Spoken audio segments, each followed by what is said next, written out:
Good morning. What happened to everybody? बाकी सब कहाँ है? Break. Break. Oh, okay. All right. We'll wait for 2 minutes.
Check.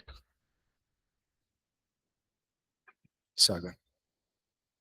So, good morning. Everybody is doing okay? सब लोग ठीक है?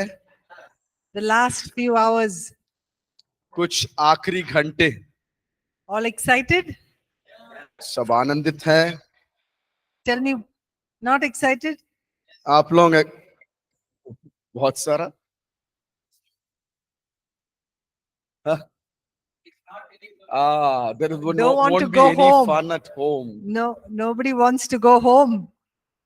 Who all want to go home? कितने लोग घर जाना चाहते हैं? At last they have to go. No other choice. Yeah. Okay. All right. Let's start with a word of prayer. आइए हम प्रार्थना के साथ शुरू करेंगे. Heavenly Father, we thank you for such a wonderful time being in your presence and in your word. प्रभु परमेश्वर, आपकी हुजूरी और आपकी उपस्थिति में रहने में इतनी अच्छी मधुर बात है. Thank you for equipping each one of us to do things for you. आपके लिए तैयार हमें आप कर रहे हैं, इसलिए धन्यवाद देते हैं. We pray, Lord, even as we prepare our hearts to return, हम जैसे जाने के लिए तैयार होते हैं पिता, that you will continue to flame this fire that you have started. जो आग आपने शुरू किया है इसको और अधिक बढ़ा पिता. That we will continue to really burn for your work and for your glory. आपकी महिमा के लिए और आपके काम के लिए, ताकि हम और ज्वलनशील बन सके. We pray, God, that you will settle every unrest in our hearts, और सारे जो विचलन के है हमारे मन में, उसको आप शांत कर दे पिता परमेश्वर. and help us to press forward to the race that you have kept for us. और जो आपने दौड़ हमारे सामने रखा है उसकी ओर हम दौड़ सके पिता. With you, God, there is always so much to look forward to. आपके साथ बहुत कुछ है आगे देखने के लिए प्रभु I ji. bless each one of us sitting here. और हर एक जो यहाँ पर बैठे हैं उनको आशीष दे. In Jesus' name, amen. यीशु मसीह के नाम से आमीन. Okay, we're going to finish today. आज हम खत्म करेंगे. And we're going to look at chapter 15 to 19. आज 15वें अध्याय से 19वें अध्याय तक देखेंगे. Some of the chapters we will just quickly glance through. और कुछ अध्याय है जो हम शीघ्रता उसमें से गुजरेंगे. So, what were some of the things that we learned yesterday? कल के दिन हमने कुछ चीजें पढ़ा था, वो क्या क्या है याद है किसी को?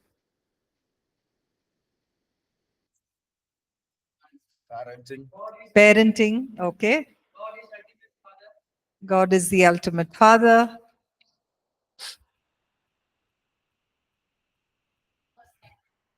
So you be a role example when you want to teach your children, okay. Boundaries, yes. How do you overcome life's challenges? Yes. Becoming a role model for children. What else?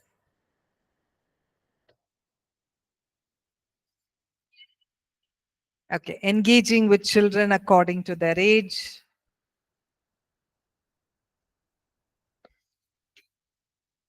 Sorry?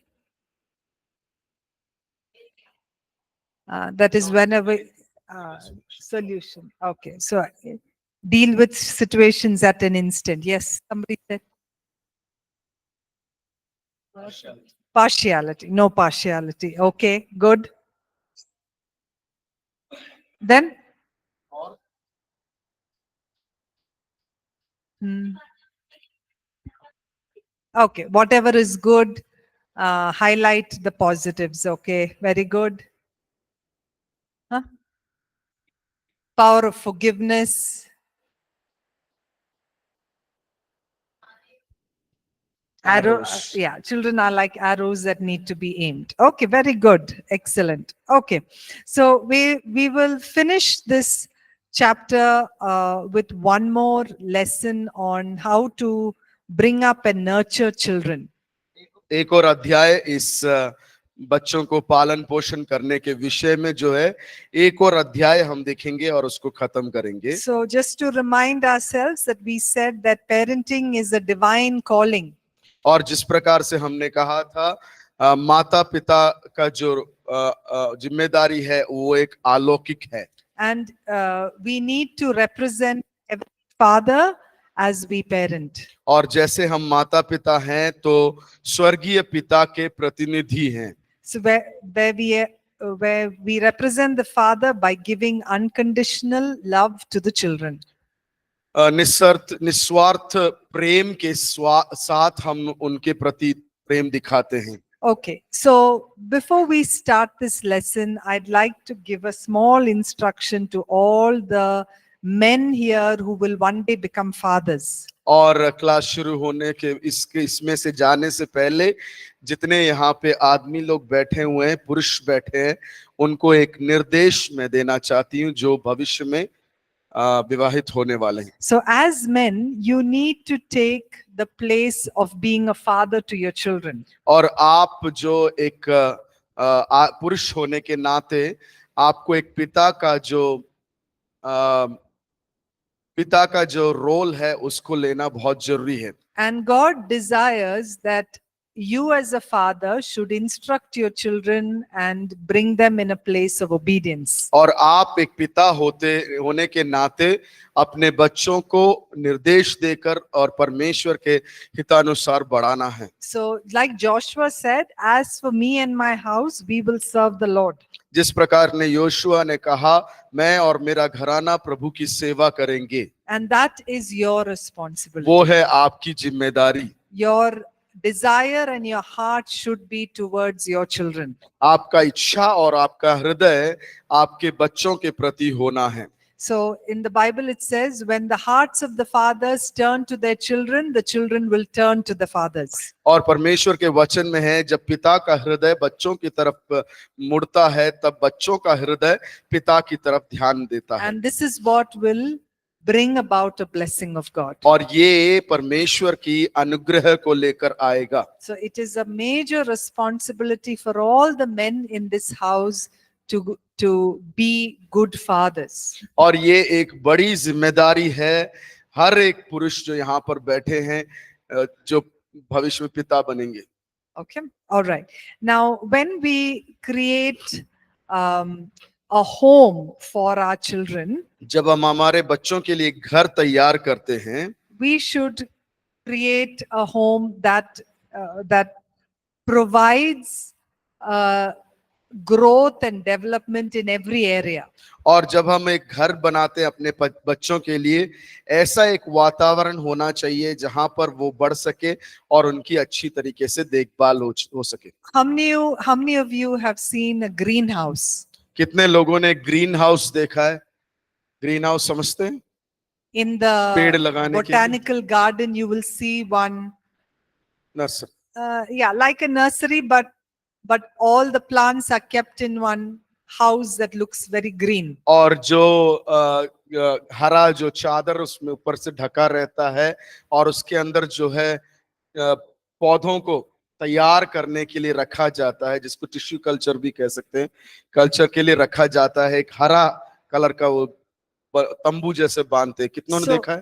Not seen? Okay. So why is it that there is a greenhouse, and why can't you just plant the plants anywhere? Why is a greenhouse needed? और वो green house की क्यों जरूरत है? क्यों नहीं हम जो पौधे हैं कहीं भी लगा सकते हैं? Because a greenhouse is a controlled and a protective environment. और क्योंकि ये जो ग्रीन हाउस है वो एक नियंत्रित और निर्धारित स्थान है जहां पर वो पौधों को सुरक्षा मिल सकता है। It needs special care for the plants to grow. और उस पौधों को बढ़ने के लिए विशेष तरीके की ध्यान की जरूरत पड़ती है। So similarly, our house should be like a protective, controlled environment for our children to grow in. और उसी प्रकार एक सुरक्षित जगह होना चाहिए हमारा घर हमारे बच्चों को बढ़ने के लिए। And we have to create an environment of love, an environment of hope, environment of peace with our children in our homes. और हमारे घर के अंदर प्रेम, समाधान, शांति, ये सब जो है हमारे घर के अंदर बच्चों के लिए तैयार करना है। So I always say that when children are in the home, the home is like a laboratory. और हमेशा मैं कहती हूँ कि जब हमारे बच्चे हमारे घर में है तो वो एक लेबोरेटरी के समान होना चाहिए। What happens in a laboratory? एक लैब में होता क्या है? Experiments. So you can वहाँ make पे mistakes in the laboratory, परीक्षाएं किए जाते हैं। right? So you make mistakes in the laboratory so that outside you understand how to do the experiment. और हम लैब में परीक्षण इसलिए करते हैं ताकि हम बाहर जान जाएं कि कैसे उसको बाहर इस्तेमाल में लाया जा सके। So similarly, the house is like a laboratory setting. और उसी प्रकार जो है लैब जो है एक लैब के समान, लेबोरेटरी के समान है, परीक्षण स्थान के समान है घर। To encourage the children to grow, to make mistakes, to learn in the home setting. और घर के वातावरण में हम उनको सीखने के लिए, गलतियां करने के लिए एक मौका देते हैं। So that when they go out, they are more mature and they are able to learn, they able to see how to deal with situations in the world. ताकि वो जब बाहर जाएंगे वो और परिपक्व बन जाएंगे और वो जान जाएंगे कि अपने परिस्थितियों को कैसे सामना करें। Okay, one way of nurturing children is to really recognize what is the gifting that God has put into their lives. एक तरीका जिस प्रकार से हम बच्चों का उचित तरीके से पालन पोषण कर सकते हैं वो है कि जानना कि नहीं तो पहचानना कि उनके अंदर क्या-क्या वरदानें हैं, अच्छे गुण हैं। So God has designed each person with some passion, with some gifts, with some talents. और परमेश्वर ने हर एक व्यक्ति को कुछ प्रकार के अभिलाषाओं के साथ, कुछ प्रकार के जुनून के साथ, कुछ प्रकार के वरदान के साथ सृष्टि किया है। So encourage them to really discover what God has put in their hearts. और उनको प्रोत्साहित करें कि वो अपने में खोजें कि उनके अंदर परमेश्वर ने क्या रखा है। Support them and help them to succeed in those giftings. और उनकी सहायता करें उस उस वरदानों में बढ़ने के लिए। So even as parents, whatever resources or whatever they need to build on those skills is something as parents we can provide. और उस वरदानों को बढ़ाने के लिए जो कुछ उसमें सहायता की जरूरत है वो है माता पिता करना। Okay. All right. Another way of nurturing children is when we help to bring out the best in our children. और दूसरा तरीका है उनको उत्तम तरीके से पालन पोषण करने का कि उनके अंदर जो उत्तम है उसको बाहर उभार कर लेकर आना। So God has designed every person or every child to be of some impact and influence in the world. और परमेश्वर ने हर एक व्यक्ति को किसी ना किसी प्रत्येक तरीके से और एक छाप लाने लायक बनाया है। So our job is to bring them to their full potential. हमारा जिम्मेदारी, हमारा काम ये है कि उनको उनके उत्तम कार्यों में पूर्ण रीति से उभार कर लेकर आना। So whatever you observe in your children, और जो कुछ आप अपने बच्चों में देखते हैं, commend them or say things of them that will help that to grow. और उस विषयों के बारे में टिप्पणियां दें ताकि वो उनको बढ़ने में सहायता हो सके। Okay. So also take interest in what they are doing. और वो लोग जो करते हैं उसमें आप अपना रुचि रखें।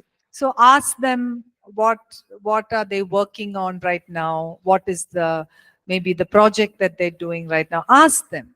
और वो किस काम में अभी लगे हुए हैं, क्या प्रोजेक्ट कर रहे हैं, क्या चीजों को कर रहे हैं, उस सब चीजों को आप पूछें उनसे। So involve yourself in the lives of your children. और अपने बच्चों के जीवन के अंदर अपने आप को भी शामिल करें। Okay. Another way of nurturing is to keep time for spending with them as well as for conversations. और दूसरा पालन पोषण के अंदर की अंक है उनके साथ समय बिताएं, उनके साथ time and conversation. और टाइम उनके लिए समय निकालें और उनके साथ वार्तालाप भी करें। So listen carefully, talk to them, understand them, engage with them. और उनको ध्यान से सुने, उनके साथ शामिल हो और उनके साथ बातचीत करें। Next you can do is use moments to teach them about life. और जीवन के क्षणों को, पलों को इस्तेमाल करें उनको सिखाने के लिए। So when my son was around 5th, 6th standard, ma'am का बेटा जब 5वें या 6वें क्लास में था, when we used to go on the road driving, और जब रोड पर गाड़ी से ड्राइविंग करके जाते थे, there used to be young boys, young girls in Bangalore city, and you can see them maybe say standing in some corner and they're smoking. और बैंगलोर के सिटी के कोने में देखते हैं कि जवान लड़के या लड़की वो लोग खड़े होके धूम्रपान करते थे।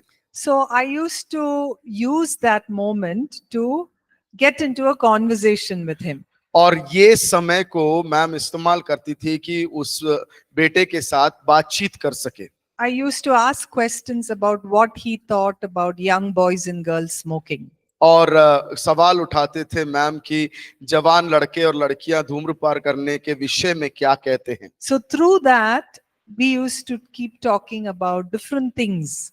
और उस बातचीत के द्वारा अलग-अलग बातों के विषय में हम लोग बातचीत करते थे। And through that I believe that he also understood there are certain things what he needs to be careful about, what he needs to take care. और उस वार्तालाप के द्वारा, उस बातचीत के द्वारा वो भी समझ जाता था कि वो कौन सी बातें हैं जिसके बारे में उसको भी ध्यान देना है, चौकस रहना है। Or it can be anything. Maybe they are coming back from school and they are talking about some fights that they've had with some friend in school. और ऐसा भी हो सकता है कि वो स्कूल से वापस आए और दोस्तों के बीच में जो लड़ाई हुआ हो उसके बारे में भी। just getting into conversation about those situations helps you see what their thought processes are. और वो बातचीत करने के समय पे हम जान पाएंगे कि उनके सोच विचार के प्रणालियां क्या है, And you can discuss what are the best ways of dealing with small little problems. और हम जान पाएंगे कि उचित रीति क्या है कि परेशानियों के साथ कैसे हम सामना कर सकते हैं। The other thing that I used to do is I used to tell them stories about my own life. और दूसरा चीज मैम करती थी कि अपने ही खुद के जीवन से कहानियां कहती थी, And most of these stories were not success stories. और कई जो कहानियां थी वो सफलता वाली कहानियां नहीं थी, They were stories which where I failed. और वहां पे कहानियां बोलते थे जहां पर मैम हार चुकी थी। And I was able to show them how, despite my failure, God was still faithful. और मैं उस बच्चे के सामने मैम उस बच्चे के सामने ये दिखा पाती थी कि हारने के बावजूद परमेश्वर किस प्रकार से साथ में रहता है। So it is in your regular daily conversations with your children that you will impart wisdom into their lives and prepare them for their future. और दैनिक रीति से उनके साथ बातचीत करना, समय बिताने के साथ आप जो है उनके अंदर एक अच्छाई छोड़ सकते हो। So now my children are much bigger, अब मैम के बच्चे जो है काफी बड़े हो चुके हैं, but I still have those conversations with लेकिन them. आज भी वो उस प्रकार के बातचीत किया करते हैं। Like 2 weeks ago, 2 हफ्ते पहले my son, he is doing an internship, और मैम के बेटे जो है इंटर्नशिप कर रहा है, and he was very discouraged और वो बहुत उदास था because there were very long hours, 12 and 14 hours of internship. क्योंकि 12 से 14 घंटे का इंटर्नशिप उसको करना पड़ा। But he and I just took some time to sit, and I just allowed him to talk. और मैम ने उसको बेटे को बुलाया और बैठकर उसको बात करने का मौका दिया। And I just kept quiet, but just made him speak up with whatever his hurt was. और मैं शांत रही और बेटे को अनुमति दिया कि वो बातचीत करे जिस प्रकार से उसको एक चोट पहुंचा है जिस एरिया में। And sometimes just being present with them is more than enough for them to understand or to work out some struggles in their lives. और उनके साथ रहना, कभी-कभी उनके साथ रहना काफी है ताकि उनको जो हुआ है उसमें जानकारी प्राप्त करने के लिए। So basically nurturance means time and conversations with your children. और पालन पोषण का मतलब ही यही है कि उनके साथ समय बिताना और बातचीत करना। Okay. A very important part of nurturing children is nurturing them in the faith. और बहुत ही महत्वपूर्ण बात जो पालन पोषण के अंदर है वो है बच्चों में विश्वास उत्पन्न करना। And this is what God had told the children of Israelites. और यही इजराइलियों को परमेश्वर ने बताया था। Let's read that. Deuteronomy chapter 6 verses 5 to 9. व्यवस्था विवरण 6 का 5 से 9। व्यवस्था विवरण 6 का 5 से 9। तू अपने परमेश्वर यहोवा से अपने सारे मन और सारे जीव और सारी शक्ति के साथ प्रेम रखना, और यह आज्ञा जो मैं आज तुझको सुनाता हूँ उन्हें कभी न भूलना। और तू इन्हें अपने बाल बच्चों को सिखाया करना, और घर में बाहर रहते, विश्राम करते और काम करते समय भी उन्हें दोहराते रहना, और इन्हें अपनी बाजुओं पर बांधना और याद के लिए अपने माथे पर पहनना, और इन्हें अपने अपने घर के चौखट की बाजुओं और अपने फाटकों पर लिखना। Okay, so this shows that our nurturing children of the faith should happen at any time possible. और ये दर्शाता है कि हमारे बच्चों के पालन पोषण का जो है किसी भी समय पर वो कर सकते हैं। Not just when you are having your prayer time, but it can even be at other times also. और विश्वास के विषय में ना सिर्फ वो प्रार्थना करने के समय, बाकी किसी भी समय पर हम कर सकते हैं। So depending on what situation you may be going through, that can be one time that you are building them in the faith. और निर्भर करता है किस परिस्थिति से गुजर रहा है, वहां आप गुजर रहे हैं, उस परिस्थिति को हम उनके विश्वास को बढ़ाने के लिए इस्तेमाल में ला सकते हैं. They should know that God is present in the every moment of our lives. और उनको जानकारी होना है कि हर एक क्षण में परमेश्वर की उपस्थिति है. And be very intentional about speaking about faith. और विश्वास के विषय में बातचीत करने में जरूर जोर दें. So just like you would nurture children in the faith, there are even other life skills that we have to nurture our children in. और जिस प्रकार से हम विश्वास में बच्चों को बढ़ाते हैं, उसी प्रकार कुछ जीवन के कौशल है जिसमें उन्हें सिखाना है. Because that will help them to strengthen their character and build them up for honor in the world outside. और वो उनके चरित्र को निर्माण करेगा और दुनिया में उत्तम उनको बनाएगा. So what are some important life skills? और कुछ महत्वपूर्ण जीवन कौशल क्या है? Can you name a few? क्या आप कुछ बता सकते हैं? जीवन कौशल, स्किल्स. Okay, communication, वार्तालाप, time management, समय को प्रबंध करना, Huh? Learning skills, learning, okay, सीखना, saving, बचत, managing money, wonderful. Then anger management, yes, क्रोध को सीमा में रखना, decision making, very good. निर्णय लेना, Healthy habits like स्वस्थ आदतें, मतलब जैसे cleanliness, सफाई, dressing, okay. वस्त्र. Are these all important? और कुछ Good food, how to eat good. Okay. अच्छा हाँ. खाना कैसे खाना,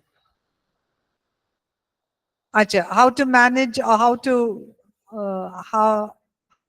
okay, grocery, daily skills. दैनिक कौशल, Timekeeping, समय को रखना, very good. Conflict resolution, how do you solve problems? Yes. परेशानियों को कैसे सुझाव लाए, निपटाएं. जीवन की बुलाहट, बुलाहट, calling, no? Calling of their life. Okay, Realize. calling, all right. Yes, how do you behave with other people? Elders. Yes, Elders. elders. Huh? Okay, elders, right.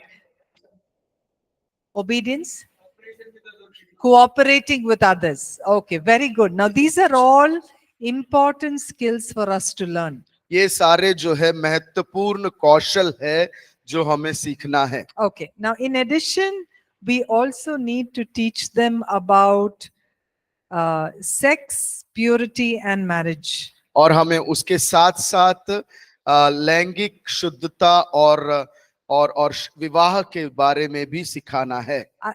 Like we had said in the chapter on sexuality, the best place for children to learn about sexuality is actually in the home. और जैसे हमने चौथे अध्याय में लैंगिक विषय के पाठ पढ़ा था, तो सबसे उत्तम उचित जगह जहां पर लैंगिक विषयों के बारे में एक बच्चा सीख सकता है, वो है उसका घर. So in order to have a biblical view of sex and the importance of sexual purity, it can come only from the home. और एक लैंगिक शुद्धता के बारे में अगर कोई भी बच्चा सीख सकता है, वो अपने घर से है. There are other things you need to talk about, especially when children are growing up. और जैसे बच्चे बड़े होते हैं, और अलग बातें हैं उनसे बातचीत करने के लिए. Like what to expect when a child turns into an adolescent, when they hit puberty. और जब वो प्यूबर्टी में जाते हैं तो वो लोग क्या उम्मीद रखना चाहिए. So what are the body changes that will happen? क्या शारीरिक बदलाव आएगा? What are the emotional changes that take place? क्या भावनात्मक बदलाव आएगा? What could be sexual temptations that come up? और यौन संबित प्रलोभन क्या होगा? What about girlfriend, boyfriend issues? और गर्लफ्रेंड बॉयफ्रेंड का जो अ, हो विषय, Now, these are all things that should be ideally discussed at home. और ये सारे बातों के विषय में उचित रीति से चर्चा घर के अंदर होना है। I understand that maybe none of us grew up with this kind of an information from our own homes. और मैं जानती हूं कि हमारे घरों के अंदर से हम में से कोई भी ऐसे चर्चाओं के साथ या जानकारी के साथ बड़े नहीं हो। Anybody? कोई है ऐसा जो ये सारे विषयों के में घर के अंदर चर्चा हुआ है और उसके अनुसार पालन पोषण हुआ है? Okay, one or two people. Wonderful. Huh? They talk about marriage. What about marriage? शादी के विषय में क्या? How to manage. Okay. So all because your parents may not have had the resources to talk to you about it, that doesn't mean you shouldn't take on that responsibility for your children. और आपके माता पिताओं को सब चीजों का वो मौका नहीं था या प्रबंध नहीं मिला और आपके साथ बातचीत नहीं किया, उसका ये मतलब नहीं कि आप लोग अपने बच्चों से वैसा करें। ठीक है? You must open these conversations with children. और अपने बच्चों के साथ ये बातें चर्चा करना बहुत जरूरी है। And also talk to them about marriage. और शादी के विषय में, विवाह के विषय में भी उनसे बातचीत करें। Of the way God sees marriage. और किस प्रकार से परमेश्वर ये विवाह को देखता है। And encourage them to write down their expectations at a young age itself. और अपने जवान मतलब छोटे ही उम्र में उनको प्रोत्साहित करें कि वो अपने विवाह जीवन के बारे में जो उम्मीद करते हैं उसको लिख ले। So that they will be able to identify what they are looking for in marriage. और ताकि वो लोग समझ सकें कि वो अपने वैवाहिक जीवन के प्रति क्या उम्मीद कर रहे हैं। Okay? ठीक है? All right. Another way to nurture them is to encourage them into the calling that God has for them. और दूसरा रीति उनको पालन पोषण करने के हिसाब से है कि उनकी जो बुलाहट है उसकी ओर उनको प्रोत्साहित करें। So you may have dreams for your children. आपके मन में आपके बच्चों के विषय में सपना होगा, But whose dream should they follow? वो लोग लेकिन किनका सपने के पीछे होना है? समझ में नहीं आया? आपके पास माता पिता होने के नाते आपके पास अपने बच्चों के बारे में एक सपना है कि वो लोग इस प्रकार से होना है, इस प्रकार से बढ़ना है, यहां पहुंचना है। लेकिन सही रीति से बच्चे किनके सपनों के पीछे दौड़ना है? खुद के। What God puts in their hearts. जो परमेश्वर उनके हृदय में डालता है। Sometimes, it's very common, especially in families where the parents are ministers. और कई कई घरों में ऐसा है कि माता पिता जो है सेवक होते हैं। They expect the children also to get into ministry. और वो लोग ये उम्मीद करते हैं कि उनके बच्चे भी जो है सेवकाई में उतरे। Without really understanding whether God's call in their lives is different from what is God's call in their own lives. और उनके माता पिता के जो बुलाहट है उसमें से बच्चों का बुलाहट है अलग है करके जाने बिना वो लोग ऐसा करते हैं। So it's always needed and good to make those transitions, those changes in accordance to what God is calling your children to fulfill. और वो जो एक जिम्मेदारी को उनके ऊपर डालना जो ट्रांसफर करना, जिसको हम बोलते हैं एक व्यक्ति से दूसरे व्यक्ति को देने में, सही मायने से उनके जीवन में परमेश्वर का क्या बुलाहट है वो जानने के बाद वैसा करें।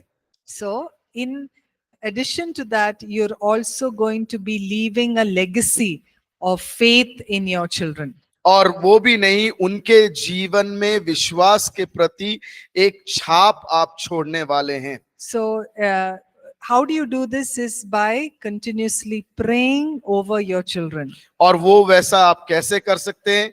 निरंतर उनके लिए प्रार्थना करने के साथ। And release them with the word, release them with what the Spirit of God, the anointing of the Spirit of God in their lives. और उनके जीवन के ऊपर वचन को छोड़ें और जो परमेश्वर का हित है उसके अनुसार उनके ऊपर रिलीज करें। Okay. And when your children are old enough, जब आपके बच्चे बड़े हो जाते हैं, you should let go of them और उनको अपने रीति से जाने देना चाहिए, and allow God to work in their lives. और ये काम करना चाहिए कि परमेश्वर को अपना काम उनके जीवन में करने की अनुमति देना है। So we see that example of Hannah and Samuel. हम हन्ना और समूएल के बारे में देखते हैं, How Hannah left Samuel in the care of the priest Eli. और हम देखते हैं कि एली के ध्यान में किस प्रकार से हन्ना अपने बेटे समूएल को छोड़ती है। So even though Samuel was dedicated to the work of the Lord, वो समूएल बालक जो है वो परमेश्वर की सेवकाई के लिए निर्धारित तो था, he was still in an environment of Eli's sons who were quite evil. और वो समूएल बालक जो है इलाई के संतानों के बीच में था जो दुष्ट थे। But we see that Samuel continued to follow the way of God. लेकिन हम देखते हैं कि समूएल बालक जो है परमेश्वर की राह पर चलना निरंतर रहता था। And we can assume that Hannah would have prayed for Samuel regularly so that God would release him into his destiny. और हम विश्वास करते हैं कि हन्ना ने जरूर उसके लिए प्रार्थना किया होगा समूएल के लिए, ताकि वो परमेश्वर के मार्ग में चलता रहे। Okay, so as you release your children into their own lives, और जिस प्रकार से आप अपने बच्चों को उनके जीवन में की ओर छोड़ते हैं, there are few things we should do. कुछ चीजें हैं जो हमें करने की जरूरत है। Maybe ask forgiveness for anything you may have said or done to hurt them. और उनसे माफी मांगे उन विषयों के बारे में जिसके द्वारा उनको चोट पहुंचा है। And also speak forgiveness for anything they may have said to you. और उन लोगों के द्वारा आपको ठेस पहुंचने के कारण उसके विषय में भी आप उनके प्रति एक माफी जारी करें। So release them with blessing, release them with healing. और उनको आशीष के साथ छोड़े और माफी के साथ भी उनको छोड़े। And see what wonderful things God will do in their lives. और देखें कि कितना महत्वपूर्ण और बहुमूल्य कार्य जो है परमेश्वर उनके जीवन में करेगा। Okay? ठीक है? All right. Any questions? कोई सवाल अभी तक जो पढ़े हमने ये अध्याय से पाठ?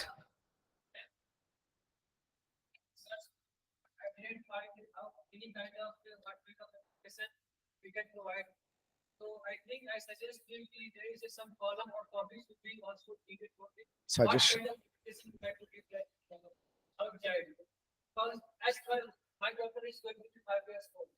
And I searched on most difficulty school where I can put her. So I get really how to put her the right school. Although this is Christian school, although this is Christian school, but there is a kind of political activity going on. Almost he is very strong in the law, better than me, I can say that. But whenever she used to come and ask me, Papa, क्या हो गया था, ये दिवाली में ऐसे ऐसे कर रहे थे, मैं भी दीप जलाऊं क्या? तो पापा जन्माष्टमी में वो कर रहे थे, वो मुझे नहीं दिया उसने, because I already told to teacher कि she is growing in the Christ, so उसको वहाँ पे मत रखिए. But sometimes this question come as a parent, so how we can overcome and how we can find good schools for the, at least for children who is below in the age of 5 to 10 years. Okay. So I think he's.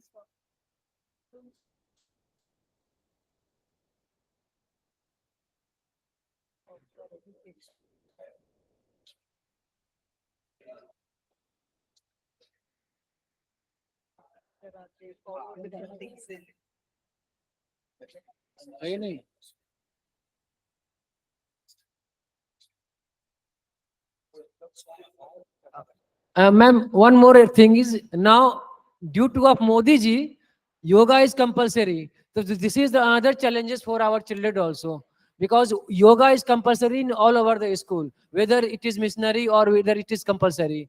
So this is another challenge. So how we can So- undo? So these are, you're right that these are real life challenges. ये जो है जीवन की चुनौतियां हैं. I will tell you how I dealt with it. मैं बताती हूँ कि मैंने कैसे उसके साथ सामना किया. So when we looked for schools, what we did is we didn't look for any specific religious schools. हम लोग ने जब स्कूल की खोज की, कोई प्रत्येक धर्म के मानने वाले स्कूल की खोज नहीं की. In the city that we live here, I felt it was better just to go to with a secular school. और जिस शहर में हम रहते हैं, हमने ये निर्णय लिया कि उत्तम होगा कि सेकुलर, तो किसी को समझ में नहीं आया. धर्म निरपेक्षता. So where did that come from? Oh, someone said. धर्म निरपेक्षता. Very good, beautiful. Wow. Thank you Thomas भाई. धर्म निष्पक्षता वाले एक स्कूल को. So what we did was, if there were specific classes on yoga, classes on festivals, I used to write in the diary that I would not want my child to participate in that activity. और अगर वहां पर वो कुछ festivals होते थे या योगा होते थे, मैम जो है अपने बच्चे के डायरी में लिख के भेजती थी कि मैं नहीं चाहती हूं कि मेरे बच्चे उसमें सहभागी हों. So by doing that, I had questions from the teachers, but then I always used to say that's my belief and I would like to keep it at that. And I've never had a problem as a result of that. और उसके विषय में कई सवाल उठते थे, लेकिन मैं कहती थी कि वो मेरे विश्वास का रीति है करके मैं बोलती थी. So I do understand that right now there are many syllabus in the children's subjects in the book, which talks a lot about values that we do not uphold. और आजकल के पाठ्यक्रम में बहुत सारे बातें हैं जो सिखाए जाते हैं, जो नैतिक विषय होते हैं जो हम नहीं सिखाते हैं. So because of that, I know it may be difficult to control that, but that's why it's important for you to have open conversations with your children. और ये नियंत्रण में लाना थोड़ा मुश्किल है, लेकिन इसीलिए मैंने कहा उचित है कि आप बच्चों के साथ बातचीत जरूर करें.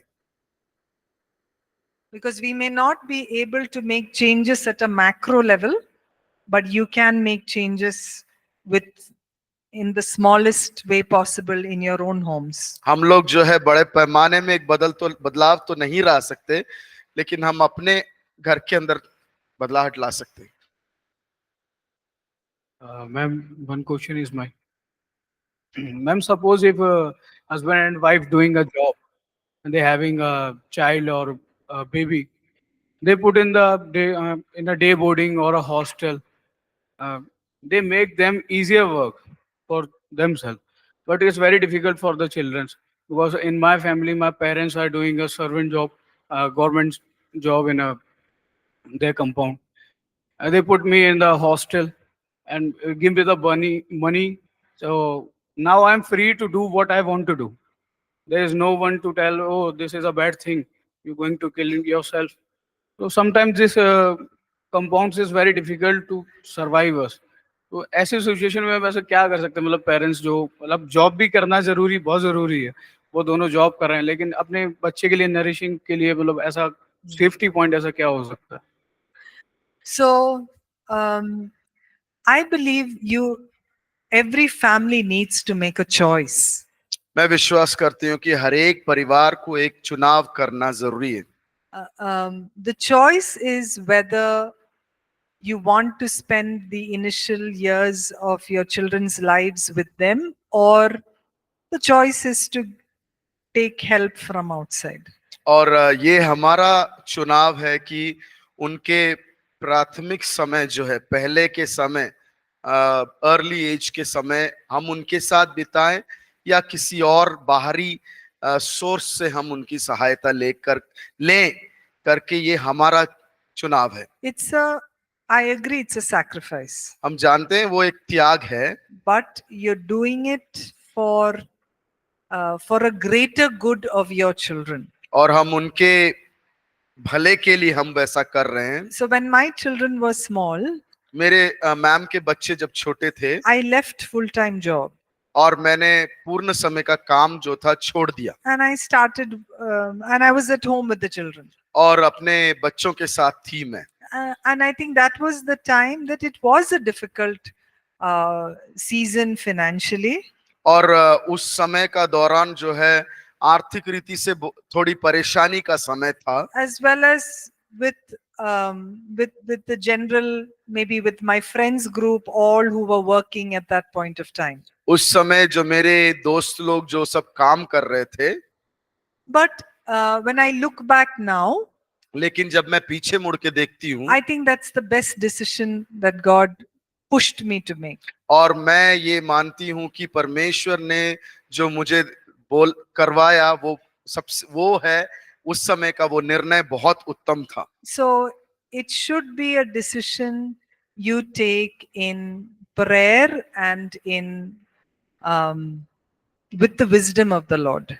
और ये जो निर्णय है हमें प्रार्थना पूर्वक और विश्वास पूर्वक परमेश्वर में करना है. So whatever you decide, believe that and leave it in God's hands and believe that God will do the best from it. जो कुछ आप करते हैं उसको परमेश्वर के हाथ में छोड़ दे और विश्वास करें कि परमेश्वर उत्तम ही करेगा. My situation may be very different from yours, मेरा परिस्थिति आपके परिस्थिति से अलग होगा, but then do it in prayer, do it in submission to God.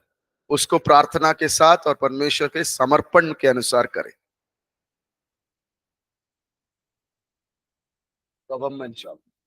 Yeah, that's what I said. So we have to make a choice.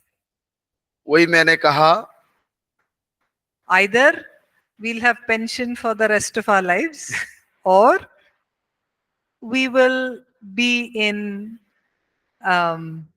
we will bring up our children in love and in care and in God's ways. So you need to make the choice. वो निर्णय बनाना हमारा है, क्योंकि या आप आपके जीवन भर का एक पेंशन के लिए आप तैयारी कर सकते हैं, या फिर अपने बच्चों को प्रेम में परमेश्वर के हित में पालन पोषण कर सकते We हैं. all want the cake and we want to eat it, and we want the cake and eat it too. और हमें सब लोगों को केक भी चाहिए, उसको खाना भी है. We want all the good things in life, but not willing to do some sacrifice. और- That doesn't happen. और हमें सब जीवन के भलाइयां चाहिए, लेकिन हम कुछ जगहों पर त्याग करने के लिए तैयार नहीं है. Okay. All right. Any other question? और कोई सवाल?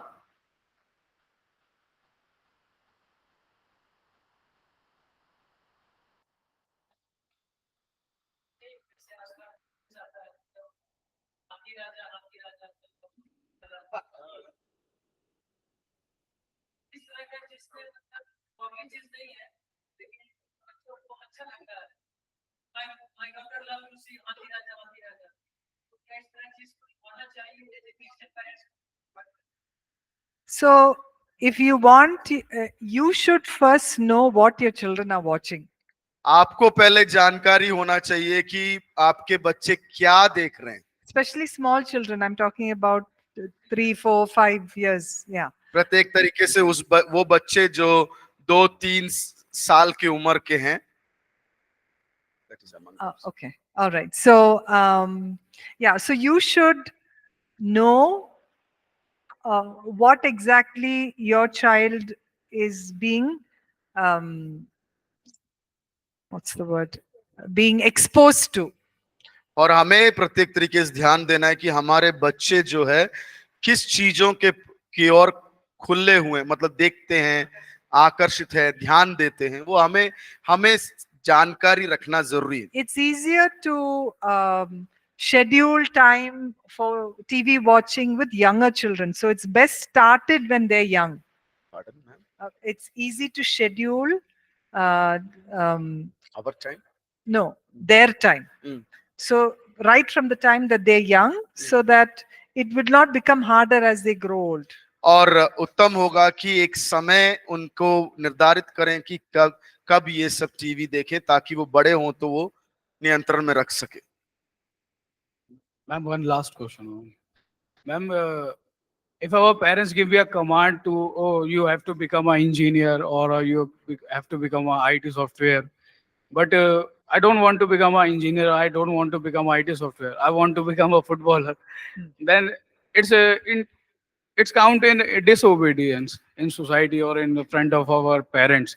So what is the good solution? Yeah, I know maybe sometimes that looks like disobedience, but if you can open up and talk to your parents about what the desire God has put inside your heart, keep talking.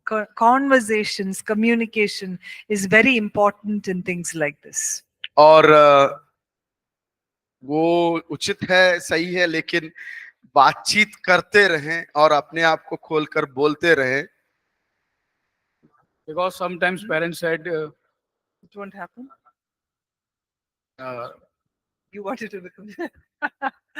sometimes parents said, oh, you don't know about your future, we are very elder, we are having a, हम like Hindi में ऐसे बोलते हैं, हमारे बाल ऐसे धूप में सफेद नहीं हुए हैं. तो इस तरीके के करके Yeah, I know. Old, simply. I know that it can be hard at times. I like I said, maybe the two things is, one is talking, and secondly is really bringing to God in prayer. और एक है कि परमेश्वर के पास वो विषय लेकर जाए, दूसरा बातचीत करें. And when you bring it to God in prayer, believe that He will redirect your path. That's what the scripture says. Trust in the Lord and He will direct your paths. और परमेश्वर पर विश्वास रखें, क्योंकि परमेश्वर का वचन कहता है वो आपके रास्तों को निर्धारित करेगा. So I'd say even if you need to talk so much that there may be some fights with your parents, it's okay. Keep talking till they're able to understand and say, okay, chal, go.